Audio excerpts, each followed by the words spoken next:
El sonido de la puerta principal abriéndose en aquella fría madrugada de Madrid debería haber sido solo un detalle silencioso más en la mansión Vázquez, pero se transformó en el inicio de algo irreversible. Alejandro Vázquez, empresario del sector inmobiliario y uno de los hombres más ricos de España, había regresado 2 días antes de lo previsto de un viaje a Barcelona. El vuelo había sido adelantado por un presentimiento que él mismo no supo explicar. Al caminar por el pasillo iluminado únicamente por luces indirectas, sintió una extraña opresión en el pecho, como si la casa respirara un secreto antiguo. Entonces abrió la puerta del dormitorio de los niños. Si te gusta este tipo de contenido, no olvides suscribirte a nuestro canal Historias de Millonarios. Subimos videos nuevos todos los días. Si te gustó la historia, deja tu like. En los comentarios, cuéntanos de dónde eres y a qué hora nos ves. Y se quedó paralizado. Sobre la amplia cama, de sábanas sencillas, estaba Rosa Martínez, la empleada de limpieza de la mansión. El uniforme había sido dejado a un lado. Dormía de costado, exhausta, con un brazo rodeando a 2 bebés. De un lado, Mateo, el hijo biológico de Alejandro, heredero único de una fortuna construida con décadas de trabajo. Del otro, Lucía, la hija de Rosa, un bebé demasiado pequeño para estar allí, pero protegida con el mismo cuidado. Ambos respiraban al mismo ritmo. El silencio era profundo. La escena no parecía inapropiada. Parecía necesaria. Alejandro sintió que los ojos le ardían. Algo en aquella imagen lo golpeó con una fuerza que números, contratos y reuniones jamás habían alcanzado.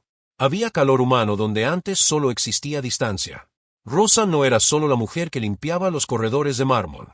Era quien se despertaba de madrugada cuando Mateo lloraba. Quien cantaba canciones antiguas en voz baja, para no despertar a la casa. Quien percibía detalles que médicos y enfermeras ignoraban.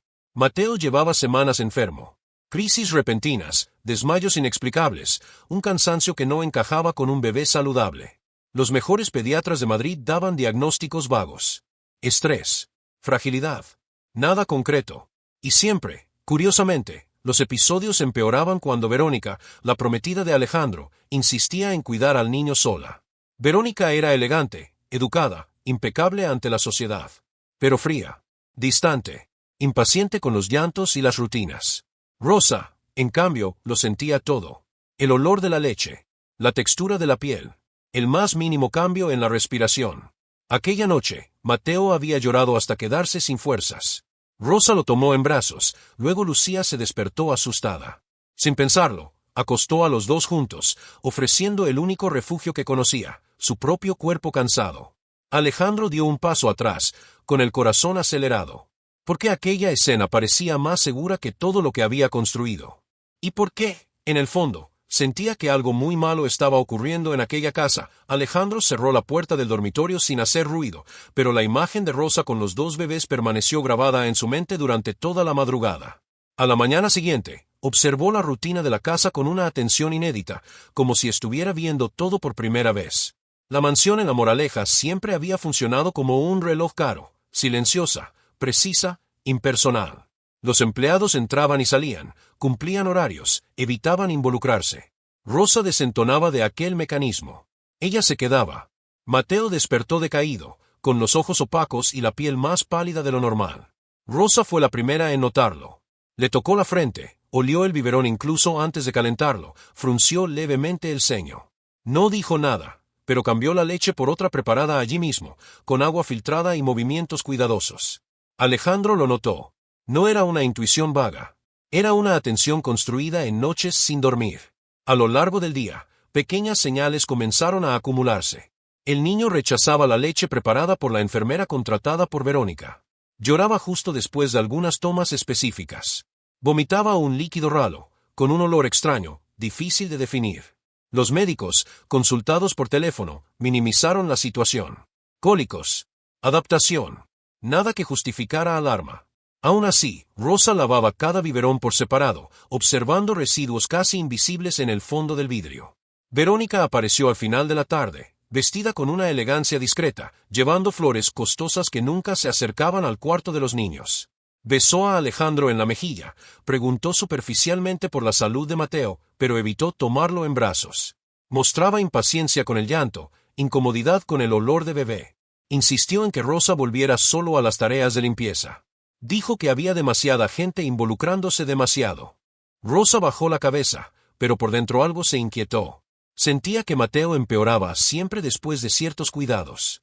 No tenía pruebas, solo sensaciones sostenidas por la repetición. Por la noche, mientras limpiaba la cocina, notó un frasco pequeño en la basura, sin etiqueta, escondido bajo servilletas. El olor era químico, demasiado dulce para alimento infantil. El corazón se le aceleró. Se lavó las manos durante más tiempo del necesario, intentando alejar el miedo. Alejandro, desde el despacho acristalado, observaba cómo la casa se oscurecía. Por primera vez en años, desconfió de su propio hogar. Había riqueza, confort, tecnología. Pero faltaba algo esencial, protección real. Y, extrañamente, esa protección parecía provenir de la mujer más invisible de la casa. Aquella noche, Mateo tuvo otra crisis leve, interrumpida rápidamente cuando Rosa intervino. Verónica no estaba presente. El patrón comenzaba a formarse. Silencioso. Peligroso. En la tercera noche después del regreso de Alejandro, la casa se sumergió en un silencio pesado, de esos que hacen que el aire parezca más denso. Rosa caminaba por los pasillos con pasos ligeros, sintiendo que algo había cambiado. No era solo la salud de Mateo. Era el ambiente. Miradas esquivas. Puertas cerradas con más fuerza. Verónica había comenzado a observarla con una atención fría, calculadora, como quien mide una amenaza invisible. Mateo empeoró de forma súbita aquella madrugada. Su pequeño cuerpo se puso rígido, la respiración se volvió irregular, los labios adquirieron un tono violáceo aterrador. Rosa fue la primera en llegar. Lo tomó en brazos y percibió un olor que salía de su boca, distinto a todo lo que había conocido. Un amargor químico. El instinto gritó peligro. Corrió hasta la cocina y encontró el biberón recién usado sobre el fregadero. En el fondo, un residuo casi imperceptible, ligeramente turbio. Mientras tanto, Verónica apareció en el pasillo, sorprendentemente tranquila. Dijo que Rosa estaba exagerando, que aquello era histeria de quien se apega demasiado. Intentó quitarle el bebé de los brazos. Rosa retrocedió por reflejo. En ese instante, los ojos de Verónica se endurecieron. Ya no había disfraz. Solo irritación y algo más oscuro, casi rabia. Alejandro llegó minutos después, despertado por la alarma del monitor cardíaco portátil. Vio a su hijo frágil, sudando frío, y la tensión entre las dos mujeres. Verónica asumió rápidamente la postura de prometida preocupada, sugiriendo llamar al médico de la familia. Rosa permaneció en silencio, pero el cuerpo le temblaba. Sabía que aquella crisis no era natural. Y, peor aún, comprendió que estaba sola en esa certeza. Al amanecer, Rosa encontró su armario revuelto. Sus cosas fuera de lugar. El bolso abierto. No faltaba nada. Era una advertencia. Poco después, Verónica comunicó, con tono dulce, que tal vez sería mejor que Rosa se tomara unos días libres. Dijo que la casa necesitaba orden, no un involucramiento emocional excesivo. El mensaje era claro. Rosa sintió miedo real por primera vez. Miedo por Mateo. Miedo por Lucía. Miedo por sí misma. Entendió que, si permanecía callada, algo irreversible ocurriría. Y también percibió que su cercanía con el bebé la colocaba en un riesgo directo. Aquella noche, antes de dormir, escondió el biberón sospechoso dentro de una bolsa, en el fondo del carrito de limpieza. Decidió que no se iría. No todavía. Porque alguien tenía que proteger a ese niño. Aunque le costara todo, la mañana siguiente amaneció gris en Madrid, con un viento frío atravesando los jardines de la mansión como una advertencia silenciosa. Rosa despertó con la clara sensación de que algo definitivo estaba a punto de ocurrir. Mateo había dormido mal, gimiendo en voz baja, y Lucía parecía inquieta, como si percibiera el miedo de su madre. Rosa los observó durante unos segundos, respirando hondo. Ya no había espacio para la duda. El punto de quiebre llegó poco después del desayuno. Alejandro, aún conmocionado por la crisis de la noche anterior, decidió revisar personalmente los informes médicos de su hijo. Se sentó en el despacho, rodeado de pantallas y documentos, intentando encontrar lógica donde solo había incertidumbre. Fue entonces cuando Rosa, con las manos temblorosas, pidió permiso para entrar. No llevó palabras ensayadas. Llevó el biberón. Lo colocó sobre la mesa de madera oscura, como si fuera un objeto demasiado pesado para seguir ocultándolo. Señaló el fondo del vidrio, donde permanecía un residuo blanquecino, casi invisible a primera vista. No acusó a nadie. Solo dijo, en voz baja, que aquel olor no era normal, que Mateo empeoraba siempre después de beber esa leche y que tenía miedo de que alguien estuviera poniendo algo allí. Alejandro sintió un escalofrío recorrerle la espalda. Ordenó analizar inmediatamente el contenido. Mientras tanto, Verónica apareció en la puerta, atraída por la conversación interrumpida. Su rostro cambió al ver el biberón sobre la mesa. Por un segundo, solo uno, la máscara cayó. Fue suficiente. Reaccionó con una indignación exagerada, acusando a Rosa de sobrepasar límites, de inventar historias, de intentar manipular a Alejandro con sentimentalismo barato. Pero algo ya había cambiado. Alejandro no gritó. No defendió a Verónica de inmediato. Observó. El tono de ella era demasiado agresivo. Desproporcionado. Le pidió que se retirara. Por primera vez desde el compromiso, Verónica obedeció a regañadientes. Rosa salió del despacho con el corazón acelerado. Sabía que había cruzado un límite peligroso. Aquella noche encontró una nota doblada dentro de su armario, pocas palabras, escritas a mano, frías, amenazantes. Comprendió que estaba oficialmente en peligro. Aún así, al entrar en el cuarto de los niños y ver a Mateo respirando con dificultad, Rosa reafirmó su decisión. No retrocedería, ni con miedo, ni sola, porque hay momentos en la vida en los que el silencio se convierte en complicidad. ¿Y tú, si estuvieras en su lugar? ¿Arriesgarías todo para salvar a un niño que no es tuyo? Historias como esta nos hacen reflexionar, y si quieres acompañarnos hasta donde puede llegar ese valor, continúa con nosotros, porque los próximos giros son profundos y humanos. Rosa comenzó a actuar en silencio, con la cautela de quien sabe que cada paso en falso puede costar caro. A partir de ese día, dividió su rutina entre lo que mostraba y lo que ocultaba. Seguía limpiando los pasillos, cambiando la ropa de cama, cumpliendo órdenes con la cabeza baja.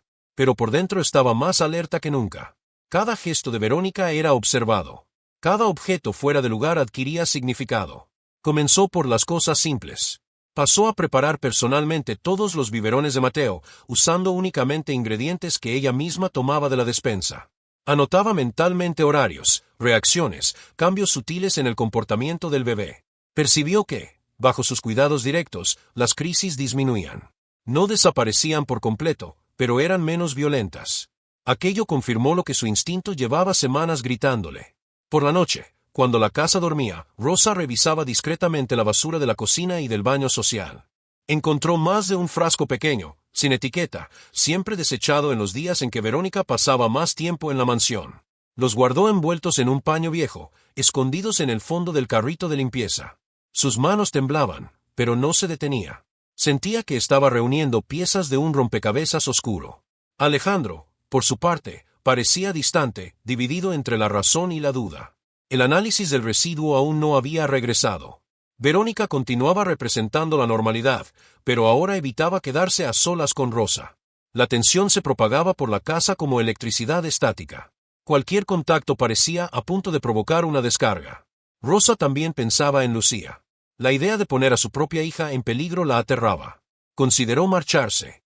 Pero cada vez que miraba a Mateo, tan pequeño, tan indefenso, recordaba las noches pasadas meciendo a ambos, sintiendo que aquel niño ya formaba parte de su historia. No era solo trabajo. Era humanidad. Cierta tarde, mientras limpiaba el despacho de Alejandro, encontró una carpeta antigua olvidada en un cajón bajo. No tocó los documentos, pero reconoció el nombre de Verónica en una correspondencia antigua, vinculada a una empresa quebrada del pasado de Alejandro. Aquello la heló por dentro. Había conexiones de las que nadie hablaba. Esa noche, Rosa rezó en silencio, pidiendo fuerza. No era una heroína. Era una madre. Y las madres aprenden a enfrentar el miedo cuando la vida de un niño está en juego. Sabía que aún no tenía todas las pruebas, pero también sabía que estaba más cerca de la verdad que nunca. La respuesta del laboratorio llegó en una tarde sofocante, cuando el cielo de Madrid parecía demasiado pesado para sostener el silencio. Alejandro recibió el informe con las manos firmes, pero el corazón acelerado. Lo leyó una vez. Luego otra. El residuo encontrado en el biberón contenía trazas de un sedante potente, de uso adulto, diluido en una dosis mínima, pero peligrosa para un bebé. No era un error médico. No era una contaminación accidental. Era intencional. Sintió que el suelo desaparecía bajo sus pies por un segundo. Pensó en Mateo inconsciente, en el tono violáceo de sus labios, en el llanto débil. Pensó en Rosa, aquella mañana, colocando el biberón sobre la mesa sin acusar a nadie. Solo pidiéndole que mirara. Alejandro comprendió, con un peso aplastante, que había estado ciego, y que la amenaza venía desde dentro. Mientras tanto, Rosa avanzaba en otro frente. Recordaba la carpeta vista en el despacho y decidió investigar con mayor cuidado. Aprovechó la ausencia de Verónica y abrió el cajón. Encontró contratos antiguos, procesos judiciales, entre ellos, un certificado de cambio de nombre. Verónica no siempre se había llamado así. Su verdadero apellido estaba ligado a la empresa que casi había llevado a Alejandro a la quiebra 15 años atrás. Un golpe silencioso, nunca del todo esclarecido. Las piezas encajaron de forma cruel. El acercamiento repentino. El encanto calculado. El compromiso acelerado. El heredero. Mateo no era solo un niño. Era un obstáculo. Con él fuera de escena, el control de la fortuna seguiría otro camino. Rosa sintió náuseas al comprender la magnitud de aquello. Alejandro confrontó a Verónica esa misma noche. No gritó. No acusó de inmediato. Simplemente mostró el informe. Observó cómo el rostro de ella perdía color. Intentó negar, luego minimizar, luego atacar a Rosa, llamándola manipuladora. Pero había algo irrecuperable en el ambiente. La confianza había muerto. Rosa escuchó la discusión a la distancia, abrazando a Lucía con fuerza. Sabía que la verdad estaba finalmente expuesta, pero también sabía que aquel era el momento más peligroso. Las personas acorraladas cometen actos extremos. Y Verónica ya había demostrado de lo que era capaz. Cuando Alejandro salió del dormitorio, su mirada se cruzó con la de Rosa. Por primera vez, no había jerarquía. Solo reconocimiento. Él le agradeció en silencio, con un leve gesto de cabeza, y Rosa entendió que ya no estaba sola. La verdad comenzaba a salir a la luz, pero aún quedaba un último precio por pagar antes de que todo se revelara por completo. El colapso comenzó esa misma madrugada, cuando la mansión, antes protegida por muros altos y cámaras discretas, pareció demasiado frágil para contener lo que estaba a punto de suceder. Verónica no durmió. Caminaba de un lado a otro del dormitorio, el rostro endurecido, la mente trabajando en silencio. La máscara social había caído, y lo que quedaba era desesperación mezclada con furia. Sabía que estaba siendo observada. Sabía que el tiempo se había acabado. Rosa sintió el peligro incluso antes de verlo. Un presentimiento antiguo, casi animal. Al levantarse para comprobar a Mateo, notó que la puerta del dormitorio estaba entreabierta. Un detalle mínimo, pero suficiente para acelerar su corazón. Se acercó despacio y encontró la cuna vacía. El aire le faltó. El silencio de la casa se volvió ensordecedor. La alarma interna se activó segundos después. Los empleados corrieron, las luces se encendieron, los pasos resonaron por los pasillos. Alejandro apareció pálido, preguntando por su hijo. Rosa apenas podía hablar. Verónica había desaparecido. Con ella, el bebé. La realidad se impuso con brutalidad, la amenaza ya no era silenciosa. Era urgente. Mateo fue encontrado minutos después, inconsciente, en el cuarto de invitados de la planta inferior. El biberón caído a su lado. El líquido derramado tenía el mismo olor químico que Rosa había aprendido a temer. El bebé respiraba con extrema dificultad. Un empleado llamó a la ambulancia mientras Rosa lo tomaba en brazos, llorando en silencio, sintiendo el pequeño cuerpo frío contra el suyo. Verónica apareció en el pasillo como si nada hubiera ocurrido. Intentó explicarse. Dijo que solo quería calmar al niño, que todo no era más que una exageración. Pero nadie creyó ya en sus palabras. Alejandro la apartó con firmeza, algo que nunca había hecho antes. Se avisó a la policía. El médico de urgencias confirmó lo peor, se había administrado una dosis mayor del sedante. Mateo estaba en estado crítico. Rosa sintió que el mundo daba vueltas. Pensó que había fallado, que había llegado demasiado tarde. Abrazó a Lucía con fuerza, pidiendo perdón en silencio, mientras veía a los paramédicos llevarse a Mateo de urgencia. Verónica intentó huir, pero fue retenida por los guardias de seguridad hasta la llegada de la policía. Sus gritos resonaron por la casa, rompiendo definitivamente la imagen perfecta que había sostenido durante tanto tiempo. En el hospital, el tiempo se arrastró con crueldad. Cada minuto parecía una eternidad. Rosa esperaba fuera de la UCI, con las manos temblorosas, rezando como nunca antes. Alejandro estaba a su lado, igualmente destrozado. Por primera vez, la riqueza no servía de nada. Solo quedaba esperar. El niño luchaba por su vida. Y todos sabían que aquel era el punto más oscuro de la historia. Si Mateo sobrevivía, la verdad vencería.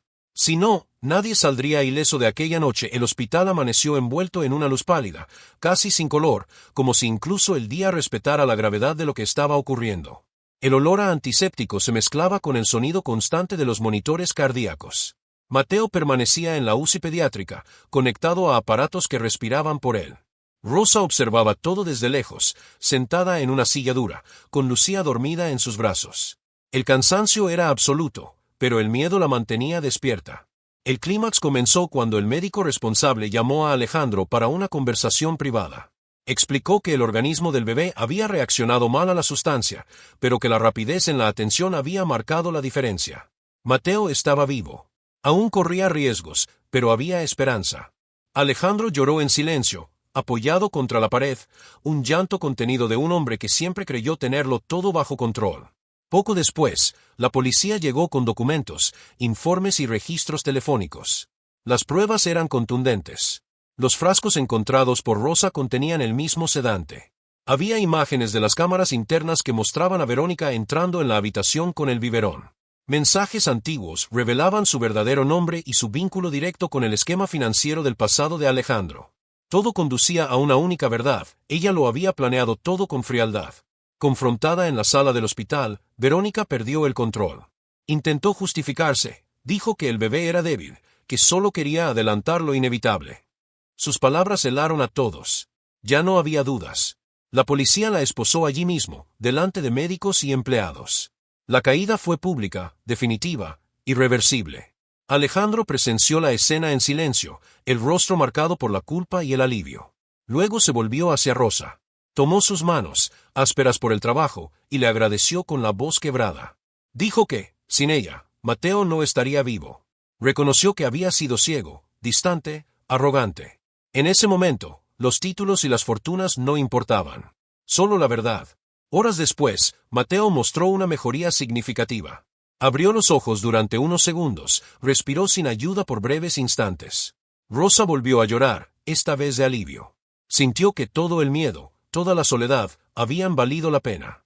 La verdad había sido expuesta en su totalidad. La justicia comenzaba a actuar. Y, en medio del caos, una simple limpiadora se había convertido en la pieza central de la salvación de un heredero. El clímax no estuvo hecho de gritos, sino de revelaciones que cambiaron vidas para siempre.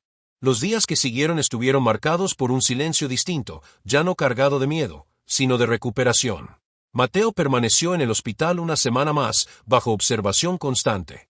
Cada día, su pequeño cuerpo respondía mejor, como si hubiera decidido luchar.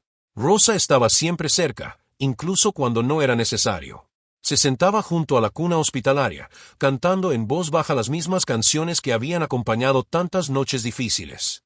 Los médicos lo notaron, el bebé se calmaba cuando ella estaba presente. Verónica fue formalmente acusada de intento de homicidio, fraude y falsedad ideológica. Las noticias circularon de manera discreta por los círculos sociales de Madrid, y el nombre Vázquez dejó de asociarse por un tiempo con fiestas y negocios. Alejandro enfrentó todo con seriedad. No intentó proteger la imagen. No intentó encubrir el escándalo. Por primera vez, eligió la verdad por encima de las apariencias. Rosa recibió un reconocimiento que nunca buscó. Alejandro se aseguró de que no volviera a trabajar por necesidad. Le ofreció apoyo financiero, una vivienda digna y estudios para Lucía en el futuro. Pero, más que eso, le ofreció respeto. Rosa ya no era invisible. Era parte de la historia de aquella familia. Cuando Mateo finalmente regresó a casa, la mansión ya no parecía la misma. El cuarto del bebé había sido reorganizado. Había menos lujo y más calidez humana. Rosa continuó allí, ahora oficialmente responsable del cuidado de los niños, con autonomía y confianza. Alejandro participaba más. Aprendió a sostener a su hijo, a escuchar, a observar. El momento más simbólico ocurrió una tarde tranquila, cuando Alejandro entró en el dormitorio Rimains, Rosa sentada en el suelo, jugando con Mateo y Lucía. No había crisis. No había alarmas. Solo risas suaves. Comprendió entonces que ese era el verdadero éxito: proteger, cuidar, estar presente. La justicia seguía su curso, pero lo esencial ya estaba resuelto. El niño estaba a salvo. La verdad había sido dicha. Y una mujer sencilla había demostrado que el valor no depende de la posición social, sino del carácter. La historia que comenzó con desconfianza y miedo se cerraba con aprendizaje. A veces, son los ojos más humildes los que perciben los peligros que el poder decide ignorar. Meses después, el otoño llegó a Madrid trayendo un aire más ligero a la mansión Vázquez. Los árboles del jardín perdieron hojas, pero la casa ganó vida. Mateo, ahora fuerte y activo, Daba sus primeros pasos por el pasillo iluminado por el sol, riendo a carcajadas, como si nunca hubiera conocido la fragilidad. Cada paso era una victoria silenciosa sobre un pasado que casi se lo lleva.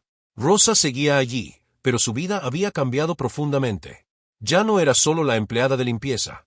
Se había convertido en guardiana, referencia, parte esencial de aquella familia reconstruida.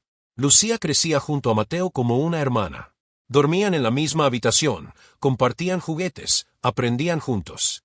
Rosa los observaba con los ojos llenos de lágrimas, sintiendo que el amor había vencido donde el dinero había fallado. Alejandro se transformó. Redujo compromisos, se alejó de relaciones superficiales y pasó a vivir más dentro de casa que en los aeropuertos. Aprendió que la fortuna no protege a los hijos y que la confianza ciega puede ser peligrosa. Honró a Rosa públicamente, asegurándose de que su historia jamás fuera olvidada.